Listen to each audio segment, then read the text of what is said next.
اعوذ باللہ من الشیطان الرجیم بسم اللہ الرحمن الرحیم هو الذی خلقکم من نفس واحدۃ وجعل منها زوجها ليسكن إلیہا فلما تغشاها حملت حملا خفیفا فمرت به فلما أثقلت دعوا الله ربهما لئن آتيتنا صالحا لنكونن من الشاكرين فلما آتاهما صالحا جعله شركاء فيما آتاهما فتعالى الله عما يشركون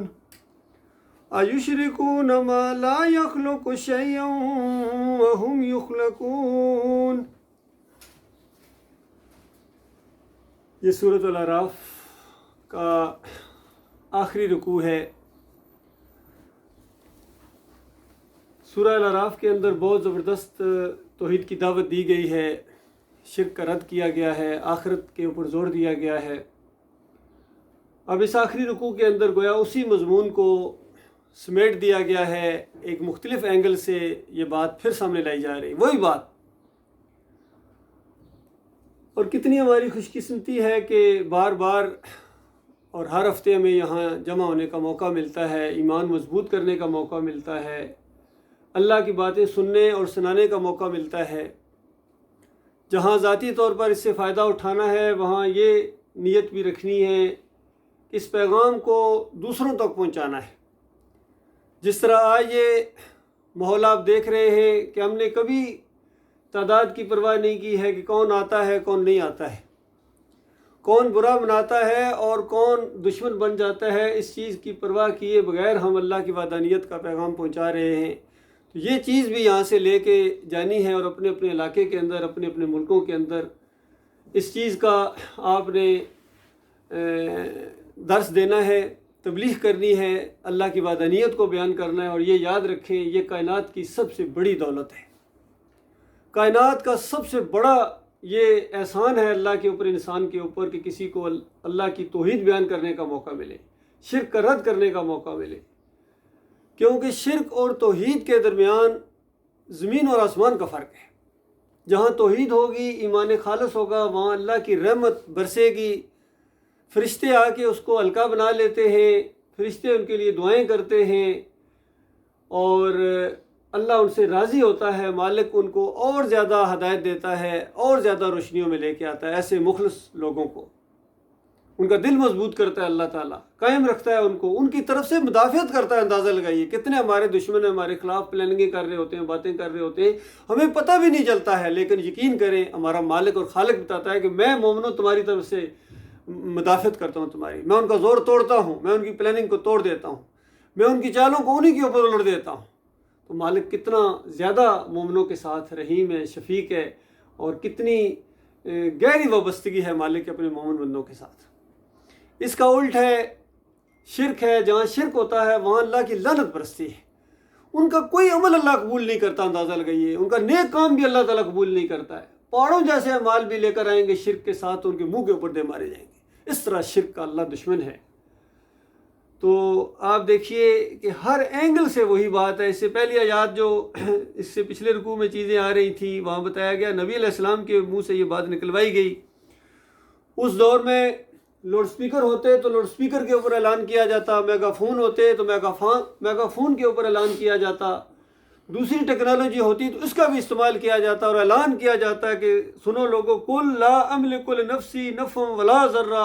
الا ما شاء اللہ، کہ لوگوں سنو میں اپنی جان کے لیے بھی نفع نقصان کا مالک نہیں ہوں۔ اس سے پہلے آیا کہ لوگوں میں تمہارے نفع نقصان کا مالک نہیں ہوں۔ مالک نے صرف بات یہاں نہیں چھوڑی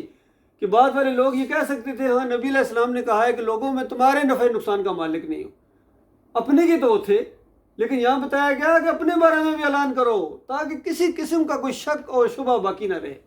اعلان کر دو، بالکل کھلے دل کے ساتھ اعلان کرو کہ میں لوگوں اپنے نفع اور نقصان کا مالک نہیں ہوں، میرے ساتھ بھی وہی ہوتا ہے جو اللہ چاہتا ہے اور ولو کنت عالم الغیب، اگر میں غیب کا جاننے والا ہوتا، یہ انداز ہے نفی کے معنوں میں آتا ہے، اگر میں جاننے والا ہوتا یعنی نہیں جانتا ہوں غیب، اور بالفرض غیب کا جاننے والا ہوتا لاستکثرت من الخیر، تو میں بلائیاں اکٹھی کر لیتا، ہر خیر، کبھی کوئی نقصان، وما مسنی السوء، اور مجھے کبھی بھی کوئی نقصان نہ پہنچتا، کیونکہ غیب کا معاملہ اگر انسان جانے تو یہ دنیا کا نظام ہی نہیں اصل میں چل سکتا دیکھا جائے تو۔ ایک پتہ ہے یہ کام میرا نہیں ہونا ہے، کیوں جائے گا گھر سے، کیوں نکلے گا بتائیے؟ ایک بندے کو پتہ ہے کہ اس معاملے کے اندر بہت ہی خیر ہے تو وہ فوراً سمیٹ لے گا اپنے لیے، دوسروں کو موقع نہیں دے گا۔ تو یہ جو اللہ تعالیٰ نے غیب کا علم نہیں دیا ہے، یہ اللہ تعالیٰ کی رحمت ہے، کہ اللہ کی شان ہے، اللہ کی شفقت ہے کہ اس نے اپنے ساتھ کسی کو شریک نہیں کیا ہے، اور الوہیت اس نے اپنے پاس رکھی ہے۔ اور وہ کیوں شریک کرے؟ وہ تو پوری کائنات کا مالک ہے، خالق ہے، اور انسانوں نے اس کی طرف باتیں منسوب کر کے ایسی ایسی چیزیں کی، ابھی اس کا ذکر آگے آئے گا، آپ سنیں گے حیران ہو جائیں گے کہ ان انسانوں نے کیا کیا ہے۔ فرمایا اس طرح اعلان کرو، ان انا الا نذیر و بشیر لقوم یؤمنون، کہ میں صرف نذیر ہوں، ڈرانے والا ہوں، کہ دیکھو اگر میری بات نہ مانی، اللہ کے ساتھ یہ جو شریک ٹھہرا رہے ہو، تم شرک نہیں کہتے ہو، تم کہتے ہو نہیں شرک ہے، تو اس سے کیا فرق پڑتا ہے؟ جب تمہارا مالک اور خالق کہہ رہا ہے کہ یہ تمہارے یہ عقیدے مشرکانہ ہیں، چھوڑو ان کو، اور تم چھوڑنے کے لیے تیار نہیں ہو، تو اس کے بعد میں کھلا ڈرانے والا ہوں کہ اس کے بعد تمہاری خیر نہیں، تمہاری ساری چودراہٹ، تمہاری ساری سرداری کے اوپر ایک دن جو ہے نا خزاں کا وار ہوگا، اور بالکل یہ بجھ کے رہ جائے گی، ختم ہو جائے گی، تمہیں یہاں سے تخت چھوڑنا پڑے گا، اور اس وقت بتاؤ تمہارا کیا حال ہوگا؟ کوئی تمہاری سفارش نہیں کر سکے گا، کوئی تمہارا لاؤ لشکر، تمہاری فوجیں، تمہاری دولت، تمہارے خزانے، تمہارے یہ کاروبار اور تمہارے سارے یہ رینک جو ہیں یہ درے کے درے رہ جائیں گے۔ تو کھلا ڈرانے والا ہوں، اور وہ بشیر لقوم یؤمنون، اور بشارت دینے والا ہوں، خوشخبری سنانے والا ہوں جو مان لے، چاہے آج جھونپڑیوں میں رہنے والا ہے، غریب ہے، مسکین ہے، کوئی ویلیو نہیں دنیا کے اندر اس کی، لیکن اس کے لیے اللہ نے ایسا اجر تیار کر کے رکھا ہوا ہے، عقل حیران ہے، یقین کی عقل حیران ہے۔ کہیں مالک فرماتا ہے کوئی جان نہیں جانتی، کوئی جان نہیں جانتی، کوئی نفس نہیں جانتا کہ اللہ نے اس کی آنکھوں کی ٹھنڈک کے لیے، اس کی دل کو خوش کرنے کے لیے مالک نے کیسی کیسی نعمتیں تیار کر کے رکھی ہیں، کوئی جان نہیں جانتی۔ تو اللہ کے بندو یہ کچھ بتایا جا رہا ہے، اور پھر دیکھیے یہاں چونکہ آخری رکوع ہے، ہر اینگل سے ہر نبی کی دعوت دی گئی ہے، قوموں کا ریئیکشن بتایا گیا ہے، پھر ان کے اوپر جو دنیا میں اللہ کے عذاب ہے وہ بتایا گیا ہے، اعراف کا منظر کشی کی گئی، آخرت کی، جنت کی، جہنم کی، سارے ہر اینگل سے بتایا گیا۔ اب ذرا ایک اور انداز دیکھیے، مالک کیونکہ بہت مہربان ہے، فرمایا انسانوں دیکھو، غور کرو، تم سارے ہو والذی، وہ اللہ ہے، خلقکم من نفس واحدہ، تم ایک نفس یعنی آدم علیہ السلام سے پیدا کیے گئے ہو۔ یہ دنیا کے اندر یہ کوئی اونچا خاندان بنا دیا گیا، کوئی نیچا، کوئی امیر، کوئی غریب، یہ دنیا کا نظام چلانے کے لیے ہے، یہ پہچان کے لیے ہے، اور یہ کوئی بڑائی اور ایک دوسرے کے اوپر دھونس جمانے کا کوئی موقع نہیں ہے، بلکہ تم ایک آدم کی، ایک تمہاری حقیقت ایک ہے، ایک انسان سے تم بنائے گئے ہو۔ وَجَعَلَ مِنْهَا زَوْجَهَا، اور اسی میں سے اس کی زوجہ، اس کی بیوی کو پیدا کیا۔ کتنی باتیں، عقل یہاں بے بس ہو جاتی، کس طرح ایک مرد کے اندر سے عورت کیسے نکل آئی گی، لیکن مالک نے بتا دیا، مالک کی جو شان ہے وہ جو چاہتا ہے کرتا ہے، جس انداز سے کام کرتا ہے، ہر طریقے سے کام کرنا جانتا ہے۔ لِيَسْكُنْ إِلَيْهَا، اور یہ بیوی کا مقصد بتایا تاکہ ایک دوسرے سے سکون حاصل کرو۔ تو اس انداز سے یہ بات بتائی گئی ہے کہ دیکھو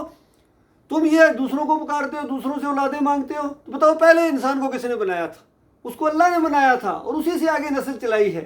اور آج تمہارا یہ حال ہے کہ کس طرح تم جو ہے اللہ کے ساتھ شریک ٹھہرا رہے ہو۔ اور ذرا اللہ کی کتاب کا انداز دیکھیں، اور پھر اللہ کی آزمائش کا انداز دیکھیں، کہ یہاں آدھی آیت کے اندر آدم علیہ السلام کا ذکر ہو رہا ہے، اس طرف اشارہ کیا جا رہا ہے، کیونکہ تم سب ایک جان سے پیدا کیے گئے ہو، ایک نفس سے، ایک انسان سے، تو آدم علیہ السلام۔ اب اس کے بعد جو بات جا رہی ہے وہ مشرکین مکہ کا ایک بہت بڑا جو شرک ہے اس کی طرف نشاندہی کی جا رہی ہے، کہ دیکھو تمہیں منع کیا جا رہا ہے، اس کے بعد تمہارا حال یہ ہے، فَلَمَّا تَغَشَّاهَا حَمَلَتْ حَمْلًا خَفِيفًا، اور اس کے بعد جب مرد نے عورت کو ڈھانپ لیا، یعنی آپس میں ان کا ازدواجی تعلق قائم ہو گیا، اور عورت کو ایک ہلکا سا حمل رہ گیا، یہاں اللہ نے اپنی قدرت بھی دکھائی ہے، دیکھو کہ کس طرح ایک ایسا انتہائی باریک جو نظر بھی نہیں آتا ایسا جرثومہ وہاں سے، اور مخلوط جرثومے سے، کہ کچھ حصہ اس کا عورت میں سے لیا گیا اور کچھ حصہ مرد میں سے لیا گیا، اس کو ایک کس طریقے سے انسان اللہ تعالیٰ نے بنایا، کیسی صورت گری کی اندھیروں کے اندر، کیسا محفوظ اس کو رکھا اور کس انداز سے پھر وہ اس دنیا میں آیا. یہ سارے اس کے اوپر غور کرو. ہمارا مالک اور خالق کتنی قدرت والا ہے، کتنی طاقت والا ہے، کتنی دانائی ہے اس کے پاس. اس کے ساتھ اس کی بات ماننے کے لیے تیار نہیں ہو. تم اپنی حیثیت تو دیکھو تم کیا تھے. انسان کو اس کی اوقات بھی یاد دلائی جا رہی ہے. کبھی اوقات یاد دلائی جائے انسان ذرا اس کا عقل جو ہے وہ ڈھیلا پڑ جاتا ہے. اوقات یاد دلائی جا رہی ہے اور اس کے بعد جب وہ اس کو عمل ٹھہر گیا فلما اسکلت دعوا اللہ ربہما، ان دونوں نے میاں بیوی نے اللہ کو پکارنا شروع کیا. اللہ تعالیٰ کو کہہ رہے ہیں لئن آتیتنا صالحا، اگر تو ہمیں بالکل یعنی صحیح سلامت جیتا جاگتا ایک بچہ عطا فرمائے، لنکونن من الشاکرین، تو ہم بڑے شکر گزار بندوں میں سے بن جائیں گے، ہم تیرا شکریہ ادا کریں گے. تو آپ غور کیجئے، خالص جو کٹے قسم کے مشرک تھے مشرکین مکہ، ان کی بات ہو رہی ہے کہ دیکھو تم جب مشکل وقت آتی ہے، جو کہ بڑا کڑا وقت ہوتا ہے انسانوں کے اوپر، عورت کے اوپر بھی مرد کے اوپر بھی وہ کیفیت جو ہوتی ہے، تو اس وقت بڑی مصیبت میں ہوتا ہے انسان، تکلیف میں ہوتا ہے، اور اس کی پکار اللہ کی طرف ہوتی ہے، یا اللہ بس یا اللہ خیر، یا اللہ خیر، خیریت کے ساتھ معاملہ نبٹ جائے میرے مالک. اس طریقے سے اور پھر مالک فرماتا ہے فلما آتاہما صالحا جعل لہ شرکاء فیما آتاہما، کہ جب اللہ تعالیٰ ان کو جیتا جاتا صحیح ان کے منہ کی مراد پوری کر دیتا ہے، تو اس کے بعد کیا کہتے ہیں، اس کے بعد اللہ کی عطا کے اندر دوسروں کو شریک ٹھہراتے ہیں. فرمایا فتعالی اللہ عما یشرکون، اور اللہ تعالیٰ ان کے شرک سے بہت ہی بلند و بالا ہے. تو اللہ کے بندو غور کرو، یہ اللہ کی کتاب کا انداز ہے، یہ اللہ کی آزمائش کا بھی ایک انداز دیکھیے کہ آیت کے آدھے حصے کے اندر آدم علیہ السلام کا ذکر کیا، اور ابھی آدھے آیت کے اندر مشرکین مکہ کا ذکر ہو رہا ہے. کئی دفعہ ایک آیت اور دوسری آیت کے درمیان صدیوں کا فاصلہ ہوتا ہے. ایک بات وہاں ہوئی اور آگے سے بالکل وہاں آگے سے بات شروع کر دی. کہیں زکریا علیہ السلام کا ذکر ہے کہ اپنے بچے کے لیے دعا مانگ رہے ہیں، اور اگلی آیت کے اندر یحییٰ علیہ السلام کی دعوت کا ذکر شروع کر دیا کہ بچہ پیدا ہو کے بڑا ہو کے دائی بھی بن گیا. تو بیچ میں کم از کم 40-50 سال تو ہیں، تو وہ ایک آیت اور دو آیتوں کے درمیان اتنا فاصلہ ہے. تو انسان نے خود غور کرنا ہے کہ یہ کس طرح معاملہ ہے. اب کوئی اعتراض کرنا شروع کر دے، یہ کیا بھائی، یہ تو زکریا علیہ السلام دعا مانگ رہے ہیں اور اگلی آیت کے اندر وہ بچہ پیدا ہو کے بڑا ہو کے پیغمبر بھی بن گئے، یہ کیسے ہو سکتا ہے؟ تو اگلی آیت بھی گویا زکریا علیہ السلام کے بارے میں. اس انداز سے بندہ کہہ سکتا ہے، اعتراض کر سکتا ہے. یہ اسی کا ذہن ہوگا جو قرآن کے فہم سے ناواقف ہے. اور یہاں اندازہ لگائیے، بڑے بڑے یہاں لوگوں نے یہاں ٹھوکر کھائی کہ اس آیت سے جو مشرکین مکہ کا شرک واضح کیا گیا تھا. یہ میرے پاس کتاب ہے، یہ دیکھیے، کتاب التوحید کے نام سے مشہور ہے. کتاب التوحید کے نام سے یہ کتاب مشہور ہے. عبد الوہاب نجدی، کتنے بڑے مجاہد سمجھے جانے والے گزرے ہیں توحید کے، اور کتاب کا نام کتاب التوحید. اور جہاں شرک کا رد کر رہے ہیں ہر چیپٹر کے اندر، اور یہاں اس آیت کے اوپر جب آئے اس آیت کا حوالہ دیتے ہوئے کہتے ہیں کہ یہ اصل میں یہ جو بات ہو رہی ہے کہ بچے کو شرک کی طرف منسوب کر دیا، یہ آدم علیہ السلام نے کیا تھا، نعوذ باللہ. اور پھر ایک جھوٹی روایت کے مطابق اس کو ثابت کرنے کی کوشش کی. کہتے ہیں روایت میں آتا ہے، اور یہ پیش کرتے ہیں روایت احمد ابن حنبل صاحب، کہتے ہیں روایت میں آتا ہے کہ آدم علیہ السلام کی اولاد نہیں بچتی تھی. اور اس آیت کا حوالہ دیا، اندازہ لگے سورہ اعراف کی آیت کا حوالہ دے رہے ہیں کہ آدم علیہ السلام کی اولاد ہوتی تھی، مر جاتی تھی، جو بچہ پیدا ہوتا تھا مر جاتا تھا. ایک دفعہ بچہ مرا اور ابلیس نے آگے کہا آدم علیہ السلام کو اور حوا علیہ السلام کو کہ میں وہی ہوں جس نے تمہیں جنت سے نکلوایا تھا. غور کرو، اس طرح ہجے کر کے وہ بتا رہا ہے، میں وہی ہوں جس نے تمہیں جنت سے نکلوایا تھا، اور تمہارا بچہ مرتا ہے، اب کے بعد تم بچے کا نام رکھو عبد الحارث. اور اس جھوٹی روایت کے اندر کہا جاتا ہے کہ حارث شیطان کا ایک نام ہے، یعنی شیطان کا بندہ گویا، تو اس بچے کا نام شیطان کا بندہ رکھو پھر یہ بچے گا. تو آدم علیہ السلام نے بات نہیں مانی، حوا علیہ السلام نے بھی انکار کر دیا. ان کا کیسے کر سکتے ہیں شیطان کا بندہ؟ ان کا ٹھیک ہے نہ مانو. اگلا بچہ پیدا ہوا وہ بھی مردہ. تیسری مرتبہ پھر آیا، پھر عمل جب ٹھہرا، اس کے بعد پھر آیا، اس نے کہا دیکھا مردہ ہوا یا نہیں ہوا ہے، میں اس کو مار دیتا ہوں، اور اب کے بعد تم اس کا نام عبد الحارث رکھو ورنہ پھر میں اس کو مار دوں گا، پھر مردہ پیدا ہوگا. تو انہوں نے تیسری مرتبہ بھی انکار کر دیا کہ ہم نہیں مانتے، اللہ پر بھروسہ رکھتے ہیں، تمہاری بات کیسے مانے، کیسے یہ معاملہ کر دیں. تم کہا ٹھیک ہے نہ کرو. پھر بچہ پیدا ہوا مردہ. اور چوتھی مرتبہ جب پھر امید پیدا ہوئی تو پھر آیا ابلیس اور کہنے لگا دیکھا ہے اس کے بار اگر تم نے میری بات نہ مانی تو ایسا بچہ پیدا ہوگا سینگوں والا، جیسا 12 سنگے کے سینگ ہوتے ہیں اس طرح سینگوں والا بار جب آئے گا تو خود سوچو تمہارا کیا حشر ہوگا ہوا۔ تو اس کے بعد عبدالوہاب نجدی صاحب کہتے ہیں کہ حوا اور آدم علیہ السلام بچے کی محبت کی وجہ سے مجبور ہو گئے اور انہوں نے وعدہ کر لیا کہ ٹھیک ہے اس دفعہ جب بچہ پیدا ہوگا تو اس کا نام عبدالحارث رکھیں گے، یعنی شیطان کا بندہ۔ تو اندازہ لگائیے یہ مجاہد صاحب لکھ رہے ہیں اور اس کے اوپر تبصرہ کر رہے ہیں عبدالوہاب نجدی صاحب کہ اصل میں یہ جو ابلیس کی بات مانی تھی یہ ابلیس کی بندگی نہیں کی تھی، یہ شرک فی العبادت نہیں ہے، یہ شرک فی الاطاعت ہے۔ اطاعت کی ہے نا، بات مانی ہے نا، کوئی بندگی تو نہیں کی ہے۔ وہ غور کرو اور سر پھرو، جب اطاعت کرنے کے بعد کیا گیا ہے، اطاعت کی ہے، کیا گیا ہے، شیطان کا بندہ نام رکھ دیا۔ یہ جھوٹی روایت ہے، منکر روایت ہے، یقین کیجئے۔ اور مجھے یاد ہے اس کی شرح ان اہل حدیثوں نے لکھی ہدایت المستفید کے نام سے، اسی کی شرح کتاب التوحید کی شرح جب لکھی انہوں نے نیچے فٹ نوٹ دے دیا کہ حضرت صاحب یہ بات پتہ نہیں کہاں سے لے کے آ گئی۔ اس طرح اور بھی ایک دو باتیں اس میں بھی انہوں نے یہی تبصرہ کیا کہ حضرت صاحب پتہ نہیں یہ بات کہاں سے لے کے، جو اسی کتاب کے اندر وہ لکھا ہوا ہے کہ نبی علیہ السلام کی قبر کی زیارت کرنا یہ افضل ترین اعمال میں سے ہے۔ اس کا بھی فٹ نوٹ انہوں نے دیا کہ حضرت صاحب پتہ نہیں یہ بات کہاں سے لے کے آئے، یعنی قرآن و حدیث میں نہیں ہے۔ جب کوئی چیز قرآن و حدیث میں نہیں ہوتی ہے، جانتے بھی یہ قرآن و حدیث میں نہیں ہے، پھر بھی اپنے اکابرین کی بات کو مانتے ہیں، یہ بہت بڑا ظلم ہوا ہے۔ اس کی ایک زندہ مثال اور قریبی مثال میں آپ کو ہمیشہ دیتا ہوں آج کل کے دور کے اندر، یہ ہے ڈاکٹر اسرار کی۔ ڈاکٹر اسرار صاحب اپنے ایک ویڈیو کلپ کے اندر کہتے ہیں کہ جس طرح شاہ ولی اللہ صاحب نے حجت اللہ البالغہ کے اندر لکھا کہ کچھ نیک فرشتہ صفت انسان ہوتے ہیں، جب وہ مرتے ہیں تو ملائکہ اسفل کے اندر شامل ہو جاتے ہیں، گویا کاروبار دنیا بھی وہی چلاتے ہیں، اللہ تعالیٰ ان کے اوپر اعلان کرتا ہے، اور جس طرح فرشتے کاروبار دنیا چلاتے ہیں اللہ کے حکم سے، اس طرح وہ نیک صفت لوگ بھی چلاتے ہیں، تو پھر اللہ تعالیٰ ان کے ذریعے لوگوں کی مدد کرتا ہے اس انداز سے۔ پھر آگے کہتے ہیں کہ یہ فلسفہ مجھے پورے قرآن میں نہیں ملا ہے، اور پھر کہتے ہیں یہ فلسفہ مجھے حدیث میں بھی نہیں ملا ہے، یہ بھی کہہ رہے ہیں، لیکن شاہ ولی اللہ صاحب نے حجت اللہ البالغہ کے اندر یہ فلسفہ پیش کیا ہے۔ اب کیا کریں، شاہ صاحب کی بات کو کہتے ہیں میں ردی کی ٹوکری میں پھینک دوں،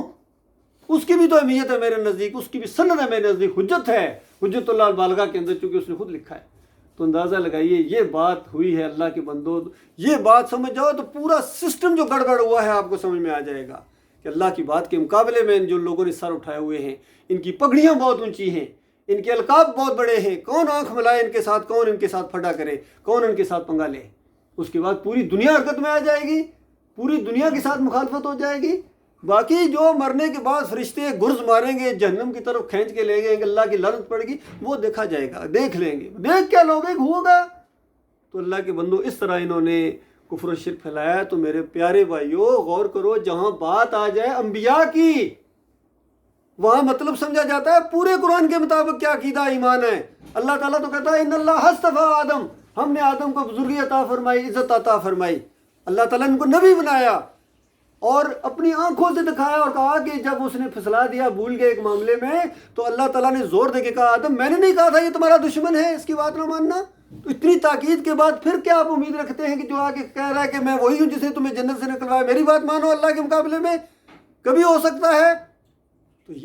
یہ حالات کے تحت قرآن کے مضمون کے مطابق سمجھنا پڑتا ہے کہ یہ کہاں کی بات ہو رہی ہے، جس کو فہم القرآن کہتے ہیں۔ ظاہری چیز کئی دفعہ نہیں دیکھی جاتی ہے، جس طرح ظاہری طور پر تو ابراہیم علیہ السلام نے 3 مرتبہ کہا، ستارے کو دیکھ کے کہا یہ میرا رب ہے، سورج کو دیکھ کے کہا یہ میرا رب ہے۔ تو کیا آپ یہ یقین کر سکتے ہیں کہ کچھ دیر کے لیے ابراہیم علیہ السلام نے ان کو اپنا رب مان لیا؟ ہرگز نہیں، یہ سوچنا بھی نہیں چاہیے، خارج از امکان ہے میرے بھائیوں۔ اس میں اس کا معنی ایک مفہوم ہے کہ لوگوں کو سمجھا رہے ہیں کہ تم ان کی پوجا کرتے ہو، یہ ہمارا رب ہے، یہ کرتا ہے سب کچھ، پھر انہیں کی نفی بھی کر رہے ہیں۔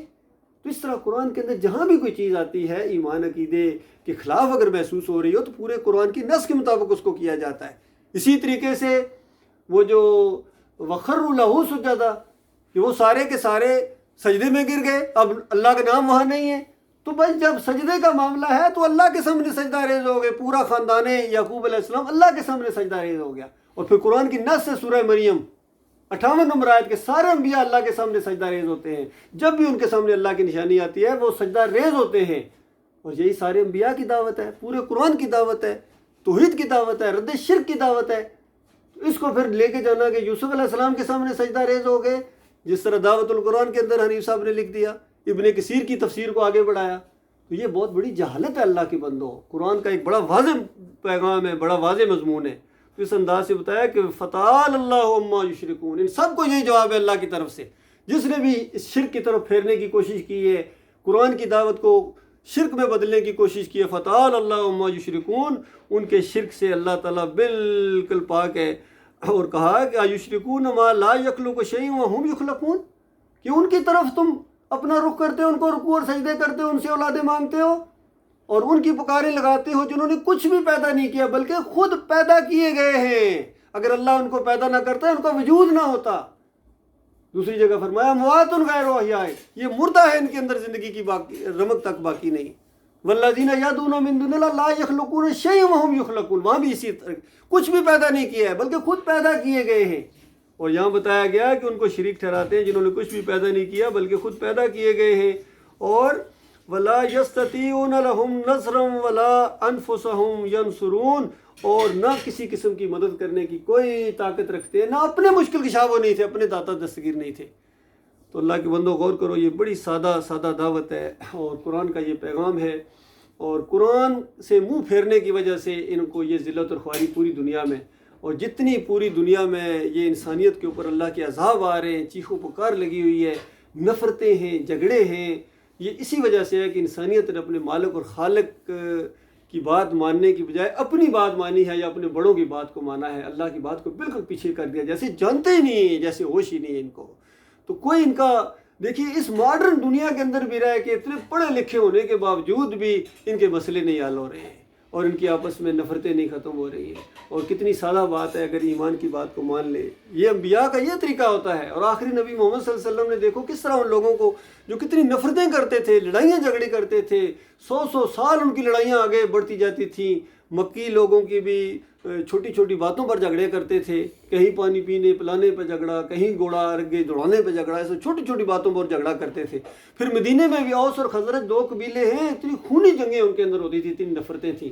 اور اللہ تعالیٰ نے اپنا احسان یاد دلایا کہ دیکھو تم کس طرح ایک دوسرے کے خون کے پیاسے تھے، کس طرح اللہ تعالیٰ نے تمہیں آپس میں بھائی بھائی بنا دیا ہے۔ اب دیکھو واعتصموا بحبل اللہ جميعا ولا تفرقوا،